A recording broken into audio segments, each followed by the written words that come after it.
ইব্রাহিম আলাইহিস সালামকে আল্লাহ তাআলা স্বপ্ন যোগে নির্দেশ দিলেন। আম্বিয়ায়ে কেরামের স্বপ্ন ছিল ওয়াহী। আম্বিয়ায়ে কেরাম স্বপ্নের মাধ্যমে যেটা আল্লাহর পক্ষ থেকে জানতেন সেটা তাদের জন্য ছিল ওয়াহী। ইব্রাহিম আলাইহিস সালাম যখন তিনি ওয়াহী প্রাপ্ত হলেন যে সন্তানকে কুরবানি করতে হবে, ইব্রাহিম আলাইহিস সালাম সন্তানকে গিয়ে বলেন, হে আমার সন্তান, আমি স্বপ্ন যোগে দেখেছি আন্নী আযবাহুকা ফানজুর মাযা তারা। ও আমার কলিজার টুকরা সন্তান, আল্লাহর আদেশ আমি যেন তোমাকে নিজ হাতে জবাই করি, কুরবানি করি। সন্তানকে এই কথা বলার সাথে সাথে সন্তানের পক্ষ থেকে কি উত্তর আসলো? আল্লাহ তাআলা কোরআনে বলছেন, ইয়া আবাতি ইফআল মা তুমার। সন্তান ইসমাঈল আলাইহিস সালাম তিনি তখন শিশু বয়স, 12-13 বছর বয়স। ওই বয়সে বাবাকে প্রতি উত্তরে বলছেন, হে পিতা, আল্লাহর পক্ষ থেকে আপনি যে আদেশ প্রাপ্ত হয়েছেন সেই আদেশ আপনি বাস্তবায়ন করুন। সাতাজিদুনি ইনশাআল্লাহু মিনাস সাবিরিন। আপনি আমাকে ধৈর্যশীলদের অন্তর্ভুক্ত পাবেন। সুবহানাল্লাহ। পিতা এবং সন্তান উভয়কেই যখন আল্লাহর পক্ষ থেকে আদেশ করা হলো, পিতাকে আদেশ করা হলো সন্তানকে নিজ হাতে জবাই করতে হবে, সন্তান আদেশ প্রাপ্ত হলো যে বাবার হাতে জবে হতে হবে। পিতা এবং সন্তান উভয়ই আল্লাহর সেই হুকুমের সামনে, আল্লাহর সেই নির্দেশের সামনে মস্তক অবনত করে বিনা প্রশ্নে আল্লাহর আনুগত্য করার জন্য তারা প্রস্তুত হয়ে গেলেন। আল্লাহ তাআলা কোরআনে বলছেন, ফালাম্মা আসলামা ওয়া তাল্লাহু লিল জাবিন। উভয়ই যখন আত্মসমর্পণ করলো, পিতা সন্তানকে নিজ হাতে জবেহ করার জন্য ছুরি চালালো, আর সন্তান আল্লাহর আদেশ মান্য করে পিতার হাতে ছুরির নিচে শুয়ে পড়ল। আল্লাহর আদেশ হয়েছে পিতা এবং সন্তান উভয়ই আল্লাহর সামনে যে মস্তক অবনত করে আল্লাহর আনুগত্য প্রকাশ করলো, সেটাই হচ্ছে ইব্রাহিম আলাইহিস সালামের সুন্নাহ। ইব্রাহিম আলাইহিস সালামের আদর্শ এটা। রব যখন তার গোলামকে কোনো নির্দেশ দিবে, আদেশ দিবে, তখন গোলামের উচিত রবের সেই নির্দেশ কোনো প্রকারের ওজর আপত্তি ছাড়া বিনা শর্তে রবের সেই নির্দেশ পালন করা, রবের নির্দেশের সামনে মস্তক অবনত করা, শর্তহীন আনুগত্য। এটাই হচ্ছে ইব্রাহিম আলাইহিস সালামের সুন্নাহ। আল্লাহ তাআলা ইব্রাহিম আলাইহিস সালামকে পরীক্ষা করেছেন, ইসমাঈল আলাইহিস সালামকে পরীক্ষা করেছেন যে সন্তানের জন্য নিজের জীবন দিয়ে দেওয়া সবচাইতে বড় পরীক্ষা। পিতার জন্য নিজ হাতে সন্তানকে জবাই করা এটা সবচাইতে বড় কঠিন কাজ, এটা পরীক্ষা। আল্লাহ তাআলা পরীক্ষা নিয়েছেন, আল্লাহর আদেশ তারা বাস্তবায়ন করেছে। কিন্তু আল্লাহ তাআলা যদিও আদেশ দিয়েছেন ইব্রাহিম আলাইহিস সালামকে সন্তানের গলায় ছুরি চালানোর জন্য, কিন্তু ছুরির প্রতি আল্লাহর আদেশ ছিল, হে ছুরি, যতই ইসমাইলের গলার মধ্যে ইব্রাহিম ছুরি চালাক, তুমি ইসমাইলের গলার একটি পশমও কাটতে পারবে না। সুবহানাল্লাহ। ইব্রাহিম আলাইহিস সালাম পরীক্ষায় পাশ করলেন। আল্লাহ তাআলা ঘোষণা দিচ্ছেন, ওয়ানাদাইনাহু আইয়া ইব্রাহিম কদ সাদ্দাকাতার রুইয়া।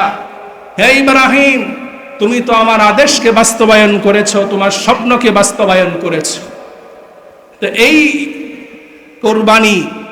কোরবানি যে হযরত ইব্রাহিম আলাইহিস সালামের আদর্শ সুন্নাত, সেই সুন্নতের মূল শিক্ষাই হচ্ছে আলহামদুলিল্লাহ নাহমাদুহু ওয়া নাস্তাঈনুহু ওয়া নাস্তাগফিরুহু ওয়া নু'মিনু বিহি ওয়া নাতাওয়াক্কালু আলাইহি ওয়া নাউযু বিল্লাহি মিন শুরুরি আনফুসিনা ওয়া মিন সাইয়্যাতি আ'মালিনা। من يهده الله فلا مضل له ومن يضلله فلا هادي له ونشهد أن لا إله إلا الله وحده لا شريك له ونشهد أن محمدًا عبده ورسوله أرسله بالحق بشيرا ونذيرا وداعيا إلى الله بإذنه وسراجا وقمرا منيرا أما بعد فقد قال الله تبارك وتعالى في كلامه المجيد وفي فرقانه الحميد সকলেই পড়ি আউযু বিল্লাহি মিনাশ শাইতানির রাজীম বিসমিল্লাহির রহমানির রহিম لن ينال الله لحومها ولا دماؤها ولكن يناله التقوى منكم كذلك سخرها لكم لتكبروا الله على ما هداكم وبشر المحسنين وقال سيدنا رسول الله صلى الله عليه وسلم ما هذه الأضاحي يا رسول الله سنة أبيكم إبراهيم عليه السلام أو كما قال عليه الصلاة والسلام وقال تعالى في شان حبيبه آمرا ومخبرا إن الله وملائكته يصلون على النبي يا أيها الذين آمنوا صلوا عليه وسلموا تسليما صلى الله على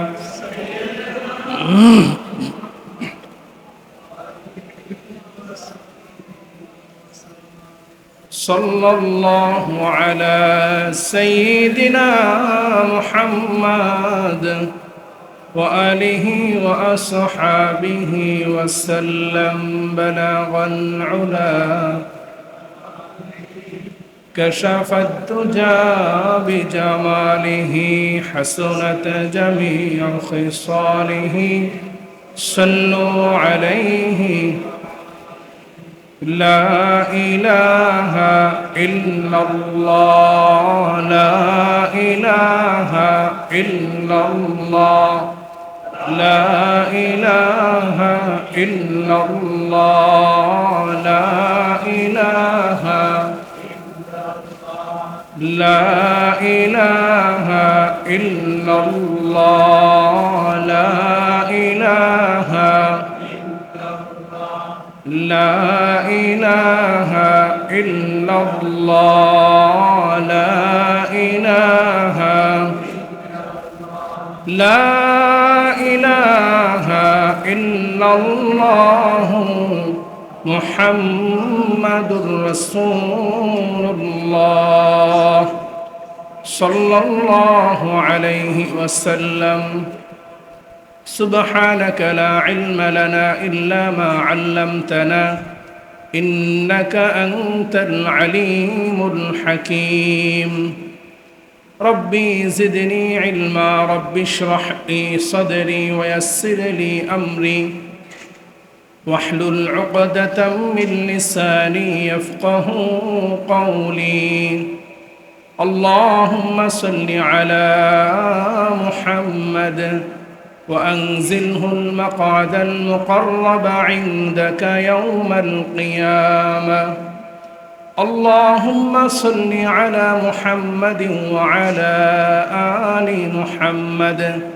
كما صليت على إبراهيم وعلى آل إبراهيم إنك حميد مجيد اللهم بارك على محمد وعلى آل محمد كما باركت على إبراهيم وعلى آل إبراهيم إنك حميد مجيد الحمد لله ثم الحمد لله উপস্থিত মুআজ্জাজ মুকাররম ওয়াজিবুল ইহতিরাম সম্মানিত উলামায়ে কেরাম, আমার পরম শ্রদ্ধাভাজন পিতৃতুল্য সম্মানিত মুরব্বিয়ানে কেরাম, সমবয়সী দিন প্রিয় ইসলাম প্রিয় যুবক তরুণ ভাইয়েরা, স্নেহের মাসুম বাচ্চারা, পর্দার আড়াল থেকে শ্রবণরতা দিনদার পর্দানিশীল সম্মানিত মা ও বোনেরা, দূর দূরান্ত থেকে আগত মুহিব্বিন মুতাআল্লিকিন, সর্বস্তরের মুসল্লিয়ানে কেরাম, আমরা সর্বপ্রথম আল্লাহ তাআলার দরবারে শুকরগুজার হচ্ছি যে আল্লাহ সুবহানাহু ওয়া তাআলা আজকের এই পবিত্র জুমাবার সাইয়্যিদুল আইয়ামে, পৃথিবীর শ্রেষ্ঠতম স্থান সাইয়্যিদুল মাকান আল্লাহ তাআলার ঘরে এই মুহূর্ত পর্যন্ত আল্লাহ তাআলা আমাদেরকে সুস্থ হায়াত, নেক হায়াত দারাজ করে দুনিয়াবি সকল কাজকর্ম থেকে ফারেক করে আল্লাহ তাআলা আমাদেরকে সকলের আগে আগে আল্লাহর ঘরে আসার বসার তৌফিক এনায়েত করেছেন। অন্তরের অন্তঃস্থল থেকে, হৃদয়ের গভীর থেকে উচ্চ স্বরে মুহাব্বতের সাথে কালিমাতুশ শুকর পড়ি আলহামদুলিল্লাহ। অসংখ্য গণিত দরুদ এবং সালামের হাদিয়া পেশ করছি দু জাহানের বাদশাহ রাহমাতুল লিল আলামিন সাইয়্যিদুল কাউনাইনি ওয়াস সাকালাইন জনাবে মুহাম্মাদুর রাসূলুল্লাহ সাল্লাল্লাহু আলাইহি ওয়াসাল্লামের প্রতি। মুহতারাম হাজিরিন, পবিত্র জিলহজ মাসের আজকে দ্বিতীয় জুমা। গতকাল মুসলমানদের বাৎসরিক আল্লাহ নির্ধারিত যে দুটি ঈদ মুসলমানদের জন্য দান করেছেন, তার মধ্য থেকে অন্যতম ঈদুল আযহা অনুষ্ঠিত হয়েছে। আল্লাহ সুবহানাহু ওয়া তাআলা মুসলমানদের জন্য বাৎসরিক যে দুটি খুশির দিন নির্ধারণ করেছেন, তার মধ্যে প্রথমটি হচ্ছে ঈদুল ফিতর, দ্বিতীয়টি হচ্ছে ঈদুল আযহা, যেটাকে আমরা কুরবানির ঈদ বলে থাকি। গতকাল মুসলমানরা আল্লাহর সন্তুষ্টির জন্যে আল্লাহর নামে অনেকেই আমরা কুরবান করেছি, পশু জবেহ করেছি। এই যে আমরা কুরবান করলাম, পশু জবাই করলাম, এই কুরবানি, এই পশু জবাই, এই অর্থ ব্যয়, সম্পদ ব্যয়, এগুলোর মূল উদ্দেশ্যই হচ্ছে আল্লাহ তাআলার সন্তুষ্টি। আল্লাহ তাআলা এই অর্থ ব্যয়ের মাধ্যমে, সম্পদ ব্যয়ের মাধ্যমে আল্লাহ তাআলা যে আমাদেরকে আল্লাহর গোলামি করার তৌফিক দিয়েছেন, আল্লাহ তাআলার একটি মহান হুকুম, কোরবানি করার সুযোগ আল্লাহ তাআলা দিয়েছেন। মুমিন হিসাবে, মুসলমান হিসাবে ইবাদত করার পর, আল্লাহর গোলামি করার পর মুমিনের কলবের মধ্যে আনন্দ আসে, খুশি আসে। আল্লাহ তাআলা এই ইবাদতের মধ্যেই আল্লাহ তাআলা মুমিন মুসলমানদের জন্য আনন্দ দিয়ে দিয়েছেন, খুশি দিয়েছেন। আমরা আল্লাহর ইবাদত করতে পেরে আনন্দিত, খুশি। এই খুশিটাই হচ্ছে ঈদুল আযহার আমাদের প্রধান আনন্দ এবং খুশির কারণ, যে আমরা আল্লাহ তাআলার গোলাম হয়ে আল্লাহর গোলামি করতে পেরেছি। এটাই হচ্ছে আমাদের সবচাইতে বড় আনন্দের বিষয়। এই কোরবানি, এটা শুধুমাত্র ভোগের সাথে সম্পৃক্ত নয়, এটার সাথে সবচাইতে বেশি যেটা সম্পর্ক, সেটার নাম হচ্ছে ত্যাগ। মুমিন মুসলমান সে আল্লাহর রাস্তায় জান মাল ত্যাগ করবে, উৎসর্গ করবে। এই মুমিন মুসলমান আল্লাহর রাস্তায় জান মাল ত্যাগ করার মাধ্যমে, উৎসর্গ করার মাধ্যমে আল্লাহর গোলামি করবে, আল্লাহ তাআলা এই মুমিন মুসলমানের জান মাল ত্যাগ করার মধ্যেই মুমিন মুসলমানদের জন্য আনন্দ দান করেছে। আমাদের মারা আমাদেরকে দুনিয়াতে আনার আগে তারা যে কষ্ট, তারা যে ত্যাগ করেছে, এই ত্যাগের পরে আমরা যখন দুনিয়াতে এসেছি, তাদের এই কষ্ট, তাদের সেই ত্যাগ, সেটা তাদের জন্য আনন্দের কারণ ছিল। সন্তানের জন্য মা বাবা যেমনিভাবে কষ্ট করার পর, ত্যাগ করার পর তারা যেমনিভাবে আনন্দিত হয়, ঠিক তেমনিভাবে মুমিন মুসলমান আল্লাহর রাস্তায় নিজের জান মাল এগুলো উৎসর্গ করার মাধ্যমে, ত্যাগ করার মাধ্যমে মুমিন মুসলমান আনন্দিত হয়। সাহাবায়ে কেরাম রিদওয়ানুল্লাহি আলাইহিম আজমাইনের ইতিহাস যদি আমরা দেখি, সাহাবায়ে কেরাম নিজেদের জান মাল আল্লাহর রাস্তায় বিলিয়ে দিয়েছেন, শাহাদাত বরণ করেছেন। শাহাদাতের সময় তারা খুশি মনে, আনন্দ চিত্তে তারা শাহাদাত বরণ করেছে। রাসূলুল্লাহ সাল্লাল্লাহু আলাইহি ওয়াসাল্লামের প্রিয় সাহাবী হযরত হারাম বিন মালহান রাদিয়াল্লাহু আনহুকে রাসূলুল্লাহ সাল্লাল্লাহু আলাইহি ওয়াসাল্লাম বনু আমের গোত্রের সর্দার আমের বিন তুফাইলের নিকট চিঠি দিয়ে পাঠিয়েছিলেন। দূত হিসাবে তার কাছে হযরত হারাম বিন মালহান রাদিয়াল্লাহু আনহুকে পাঠিয়েছিলেন।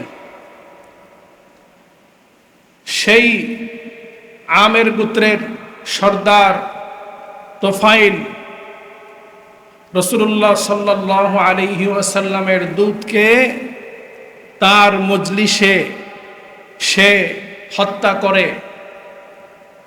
যখন হারাম বিন মালহান রাদিয়াল্লাহু আনহু তিনি শাহাদাত বরণ করছিলেন, ওনার বুক দিয়ে যখন ছুরি ঢুকিয়ে দেওয়া হলো, বর্ষা ঢুকিয়ে দেওয়া হলো, তিনি শাহাদাতের সময় একটি শব্দ, একটি বাক্য তিনি উচ্চারণ করেছেন, যেটা হাদিসের পাতায় এসেছে, ফুস্তু ওয়া রব্বিল কাবা, আমি তো রব্বে কাবার কসম করে বলছি যে আমি তো সফল হয়ে গেলাম। নিজের জীবন চলে যাচ্ছে, শাহাদাত বরণ করছেন, আল্লাহর রাস্তায় নিজের জীবনকে উৎসর্গ করে দিচ্ছেন। ওই সময় সাহাবীর জবান থেকে বের হয়েছে যে আমি আল্লাহর রাস্তায় জীবন বিলিয়ে দিয়ে আমি সবচেয়ে বড় সফলতা অর্জন করেছি। সেই সফলতা হলো আল্লাহর সন্তুষ্টি, সেই সফলতা হলো জান্নাতে স্থান পাওয়া।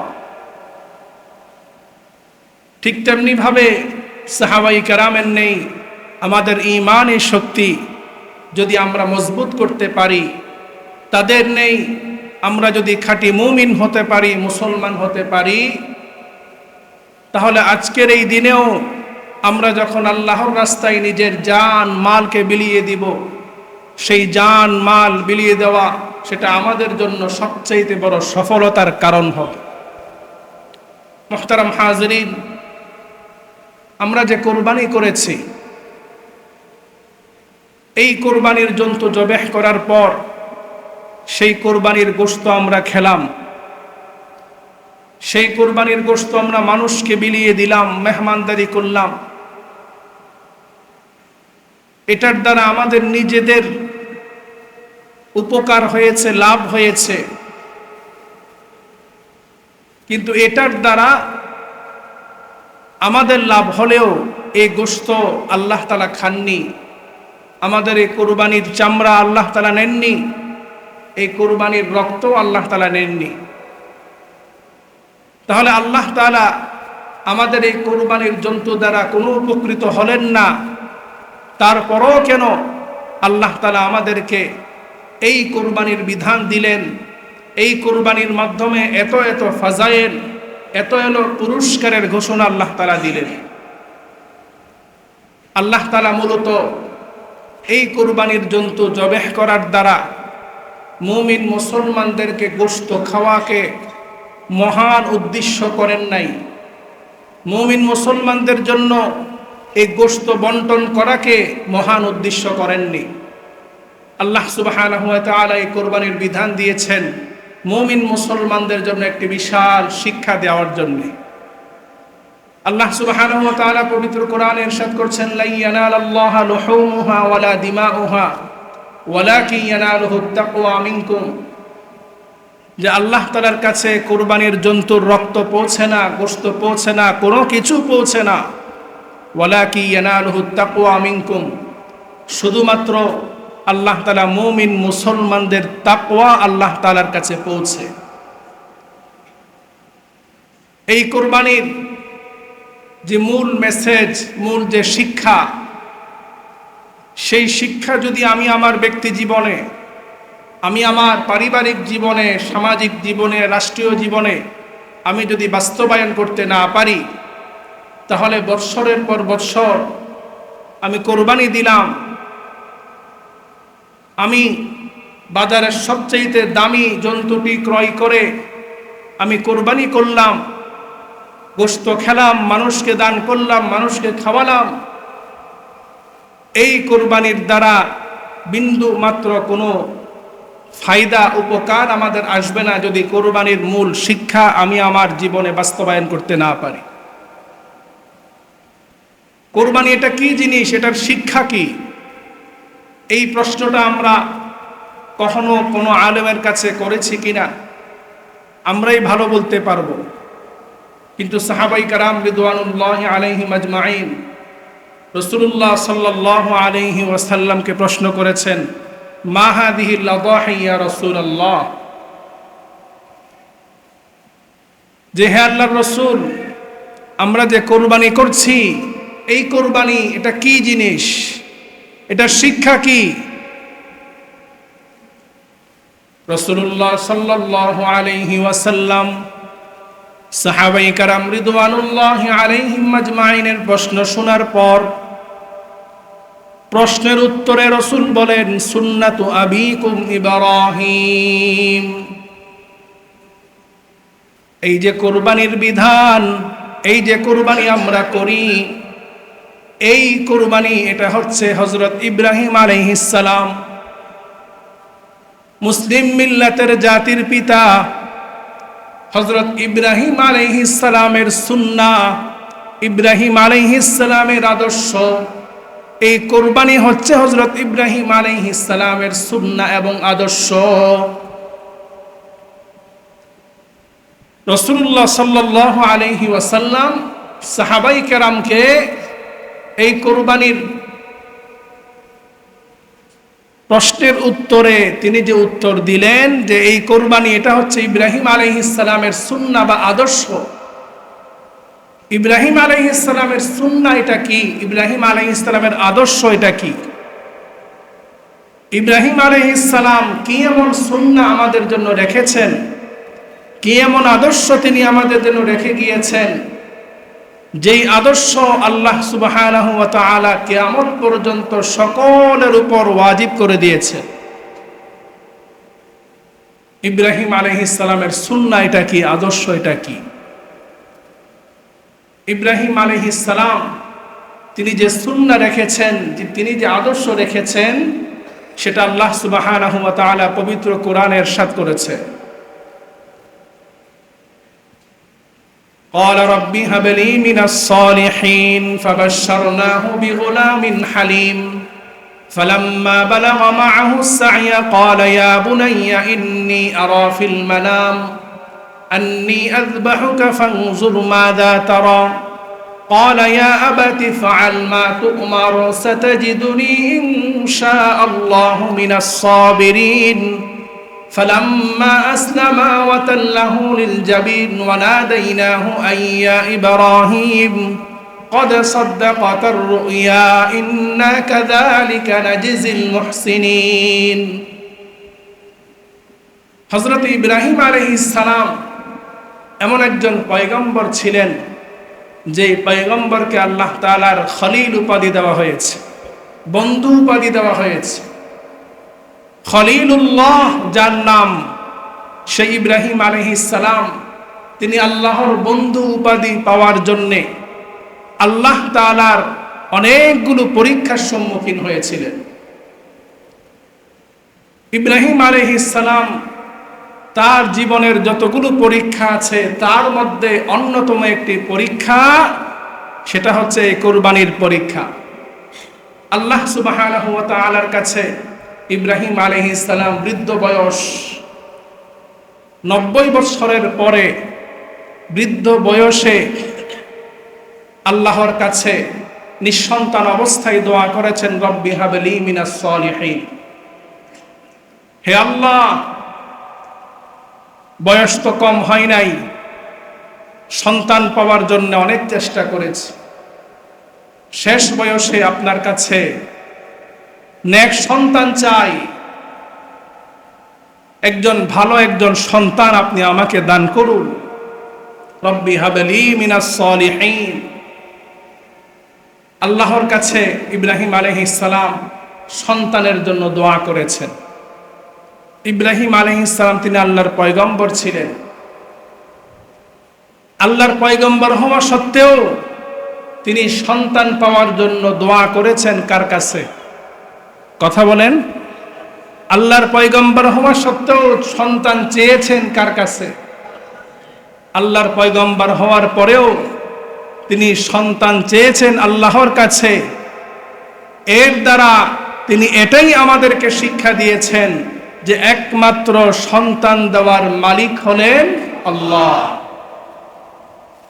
পৃথিবীতে কোনো ব্যক্তির, কোনো প্রতিষ্ঠানের কারোর সেই ক্ষমতা শক্তি নেই যে কেউ সন্তান দান করতে পারে। পৃথিবীর কোনো ডাক্তারের ক্ষমতা নেই, পৃথিবীর কোনো হাসপাতালের ক্ষমতা নেই, পৃথিবীর কোনো আউলিয়াই কেরামের সেই ক্ষমতা নেই, আম্বিয়াই কেরামের ক্ষমতা নেই, পৃথিবীর কোনো পীর, মাজার, আলেম, ওলামা কারোর ক্ষমতা নেই সন্তান দেওয়ার। সন্তান দেওয়ার মালিক হলেন একমাত্র আল্লাহ। এখান থেকে আমাদের জন্য শিক্ষা যে সন্তান চাইতে হবে শুধুমাত্র কেবলমাত্র আল্লাহর কাছে। সন্তান দেওয়ার মালিক হচ্ছেন আল্লাহ। আল্লাহ সুবহানাহু ওয়া তাআলা ইব্রাহিম আলাইহিস সালামকে দোয়া কবুল করে ঘোষণা দিলেন, ফাবাশশারনাহু বিগুলামিন হালিম। ইব্রাহিম আলাইহিস সালামকে একজন সহনশীল সন্তান আল্লাহ তাআলা দেওয়ার ঘোষণা দিলেন, সহনশীল একজন সন্তান।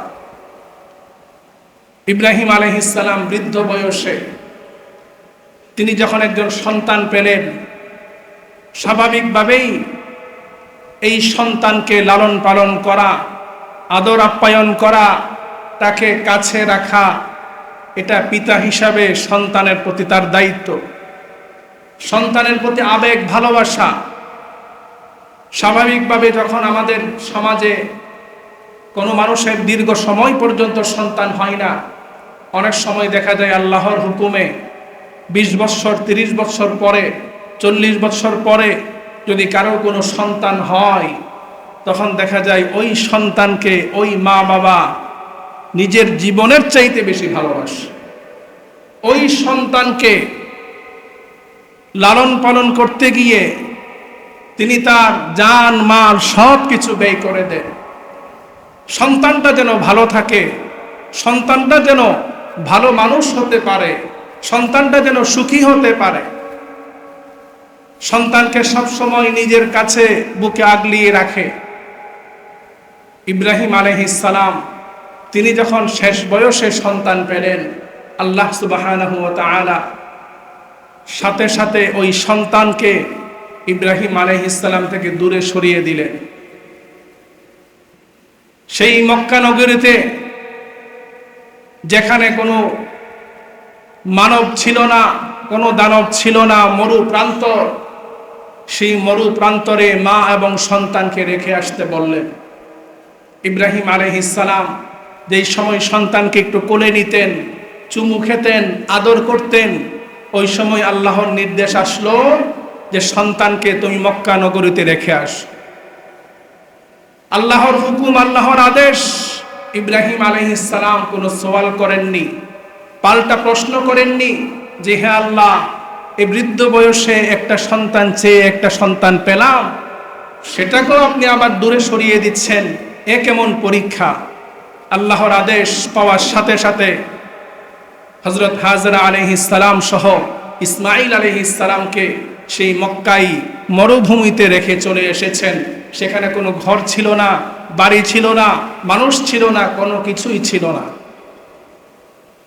ইব্রাহিম আলাইহিস সালাম আল্লাহর নির্দেশে যখন সন্তান একটু বড় হলো, বুঝের হলো, প্রাপ্তবয়স্ক হলো, হাঁটতে শিখলো, চলতে শিখলো, ইব্রাহিম আলাইহিস সালাম যখন একটু বড় হলো, আল্লাহর হুকুমে ইব্রাহিম আলাইহিস সালামকে তিনি কাছে পেলেন, ইসমাঈল আলাইহিস সালামকে কাছে পেলেন।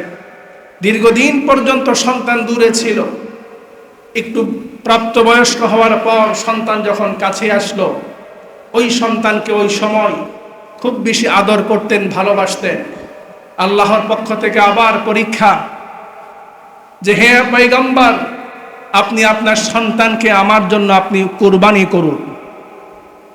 চিন্তা করেন, যেই সন্তান পাওয়ার পর, যেই সন্তান থেকে দীর্ঘদিন দূরে ছিলেন, আবার আল্লাহ তাআলা কিছুদিন পর সেই সন্তানকে আবার কাছে ফিরিয়ে দিলেন।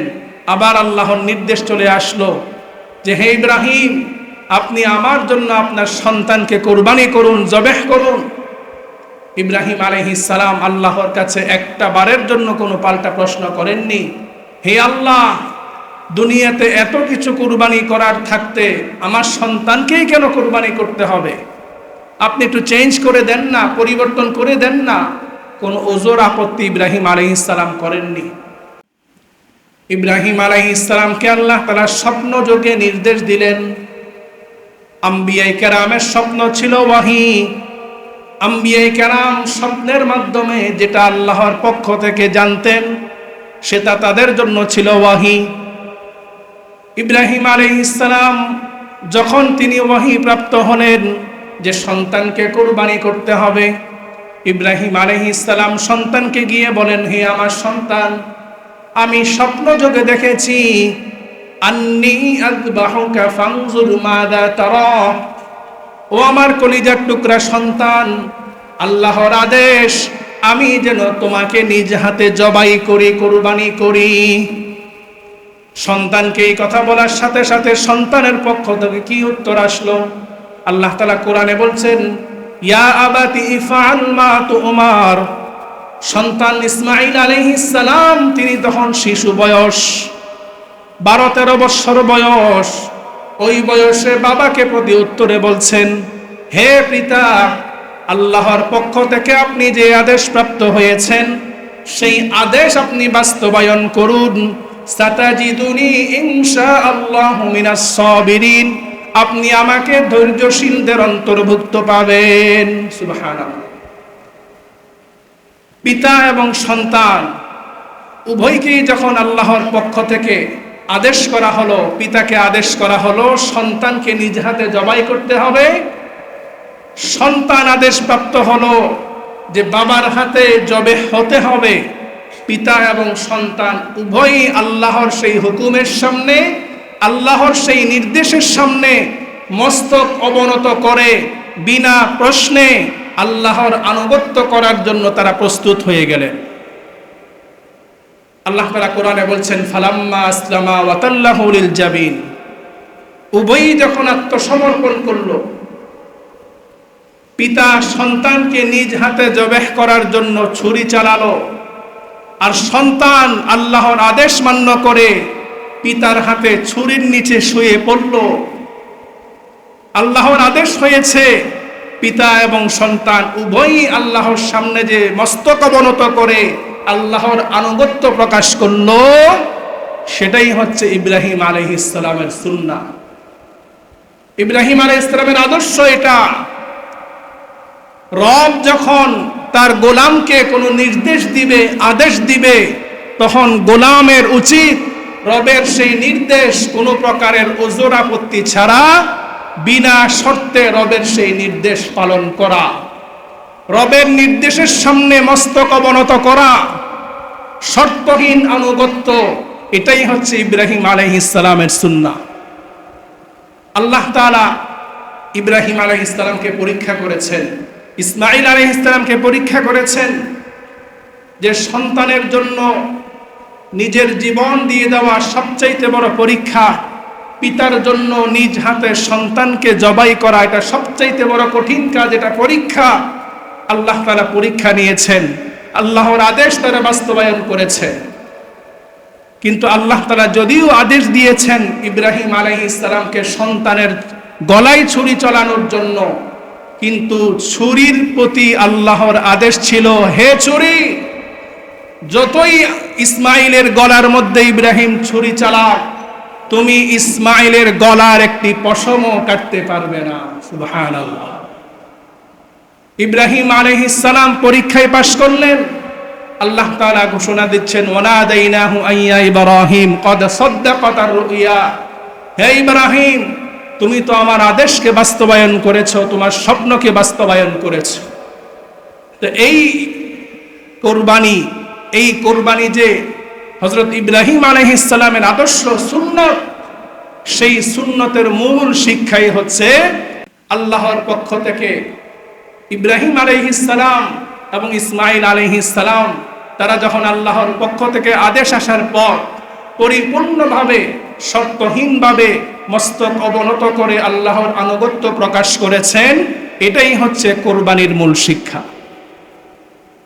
ঠিক তেমনি ভাবে আমাদের জীবনে আল্লাহর আদেশ যখন যেখানে আসবে, ঠিক তেমনি ভাবে কোনো ওজর আপত্তি ছাড়া আল্লাহর আদেশ বাস্তবায়ন করা, এই শিক্ষা যদি আমরা আমাদের জীবনে গ্রহণ করতে পারি, তাহলে আমি আপনি যে কোরবানি দিয়েছি, সবচাইতে ছোট জন্তু একটি ছাগল যদি কোরবানি হয়, সেই কোরবানি আল্লাহর দরবারে গ্রহণযোগ্য।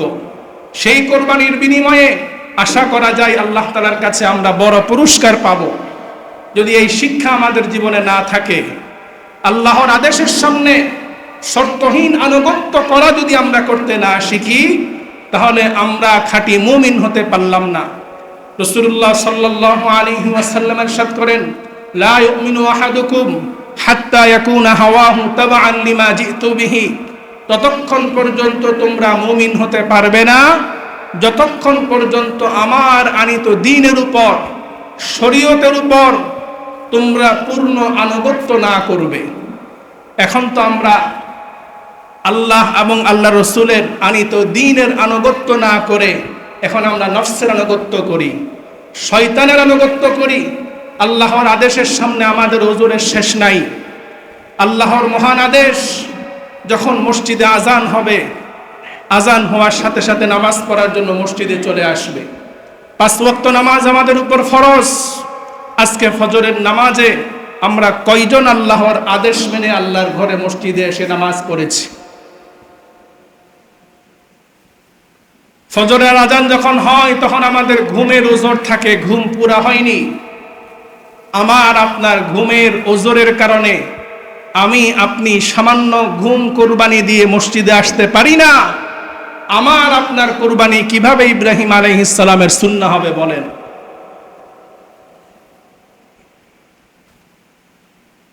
আজকে আমরা কোরবানির সময় প্রায় অধিকাংশ মুসলমান যাদের উপর কোরবানি ওয়াজিব, তারা কোরবানি দিয়ে থাকেন, সেটা আমরা দেখি।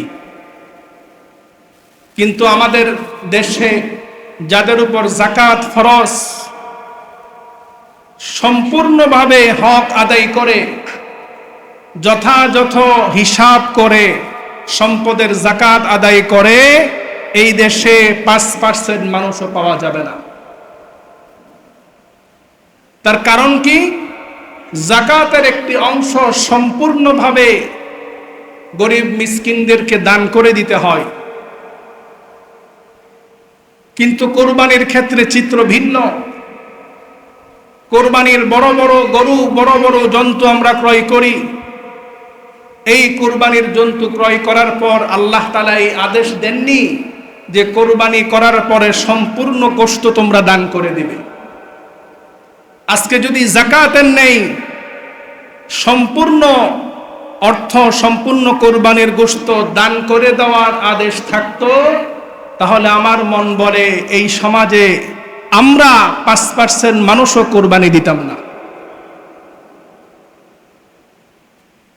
মুহতারাম হাজরিন, আল্লাহ তাআলার আদেশের সামনে যতক্ষণ পর্যন্ত আমি আপনি নিজেকে বিলিয়ে দিতে না পারব, আল্লাহর আদেশের সামনে আমি যখন আমার নফসকে কোরবানি করতে না পারব, নফসের সাথে শয়তানের সাথে আমি আপনি যদি মোকাবেলা করে আল্লাহর আদেশকে প্রাধান্য দিতে পারি, তাহলে আল্লাহ সুবহানাহু ওয়া তাআলা আমাদের এই দুনিয়াবী জীবন এবং আখিরাতের জীবন উভয় জাহানে আল্লাহ তাআলা আমাদেরকে কল্যাণ দান করবে। আল্লাহর আদেশের সামনে আজকে আমরা মস্তক অবনতা করা ছেড়ে দিয়েছি, আল্লাহ রসুলের আনুগত্য ছেড়ে দিয়েছি, যার কারণে আজকে চারদিকে মুসলমানরা মার খাচ্ছে। আজকে মুসলমান নামে মুসলমান, কাজের ক্ষেত্রে গেলে মুসলমানের কাজের সাথে মুসলমানের চরিত্রের সাথে আমাদের সাথে মিল খায় না। আজকে দেখেন বর্তমান সময়ে আমাদের পার্শ্ববর্তী দেশ ভারতে মুসলমানদের জন্য ঈদের আনন্দটা তাদের সঠিকভাবে করতে দেওয়া হলো না।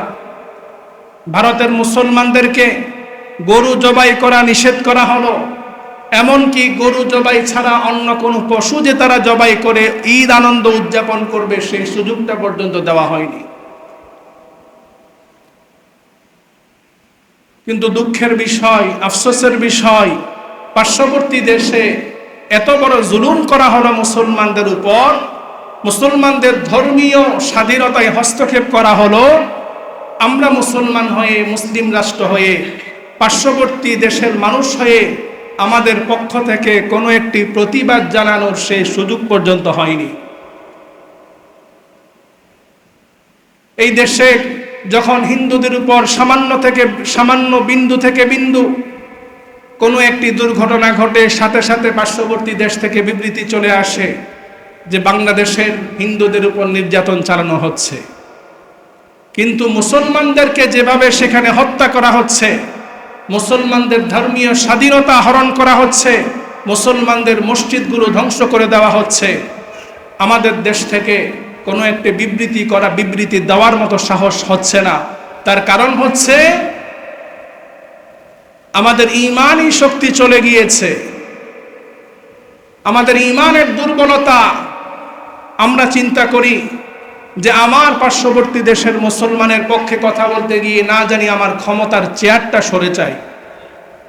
এই ভয়ে আমরা প্রতিবাদটুকুন পর্যন্ত করতে পারি না।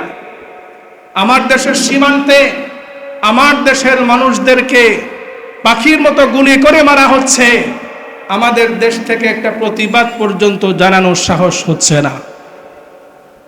মুহতারাম হাজরিন, আজকে যদি কোরবানির সেই শিক্ষা আমাদের সকলের মধ্যে আসতো, ব্যক্তি জীবন, পারিবারিক জীবন, সামাজিক জীবন, রাষ্ট্রীয় জীবন, আল্লাহর হুকুমের সামনে সকলে যখন মস্তক অবনত করত, আল্লাহর আনুগত্য পরিপূর্ণভাবে করত, তাহলে এই দেশে শরিয়া আইন বাস্তবায়ন হতো।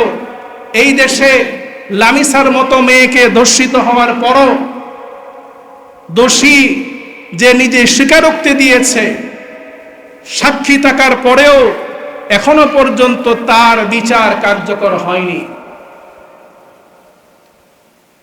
আল্লাহর আনুগত্য না থাকার কারণে আজকে এই দেশের মাসুম বাচ্চারা পর্যন্ত ধর্ষণ হচ্ছে, কিন্তু তার বিচার পাওয়া যাচ্ছে না। আল্লাহর আনুগত্য শুধুমাত্র জুমার দিন মসজিদে এসে 2 রাকাত নামাজ পড়ার দ্বারাই আদায় হয়ে যাবে না। আল্লাহর আনুগত্য আমার ব্যক্তি জীবনে মাথা থেকে নিয়ে পা পর্যন্ত প্রত্যেকটা কদমে, প্রত্যেকটা অঙ্গে আল্লাহর আনুগত্য থাকতে হবে। আমি নিজেকে মুসলমান দাবি করি, নবীর আশিক দাবি করি, আমার ব্যক্তি জীবনে রাসূলের সুন্নাহ নাই, আদর্শ নেই, হালাল হারামের তোয়াক্কা করি না। এমন অনেকেই আমরা আছি যাদের কুরবানি কবুল হয়েছে কিনা আল্লাহ ভালো জানেন, যে কুরবানির জন্তু ক্রয় করেছি সেখানেও আমার হারাম সম্পদ। আমি আল্লাহর নির্দেশ হারাম খাওয়া যাবে না, সেই নির্দেশ আমি মানতে পারি না, তাহলে আমি আপনি এত বড় কোরবানি দিয়ে কি লাভ হবে? এই জন্য আসুন মুহতারাম হাজিরিন, কোরবানির যে মূল মেসেজ, মূল শিক্ষা, ইব্রাহিম আলাইহিস সালামের যে সুন্নাহ, সেটা হচ্ছে আল্লাহ তাআলার আনুগত্য, শরীয়তের আনুগত্য, কোরআন সুন্নাহর আনুগত্য। আল্লাহ তাআলা আমাদের সকলকে পরিপূর্ণভাবে আল্লাহর আনুগত্য করে আমাদের বাকি জীবন কাটানোর তৌফিক দান করুন। ওয়া আখিরু দাওয়ানা আলহামদুলিল্লাহি রাব্বিল আলামিন।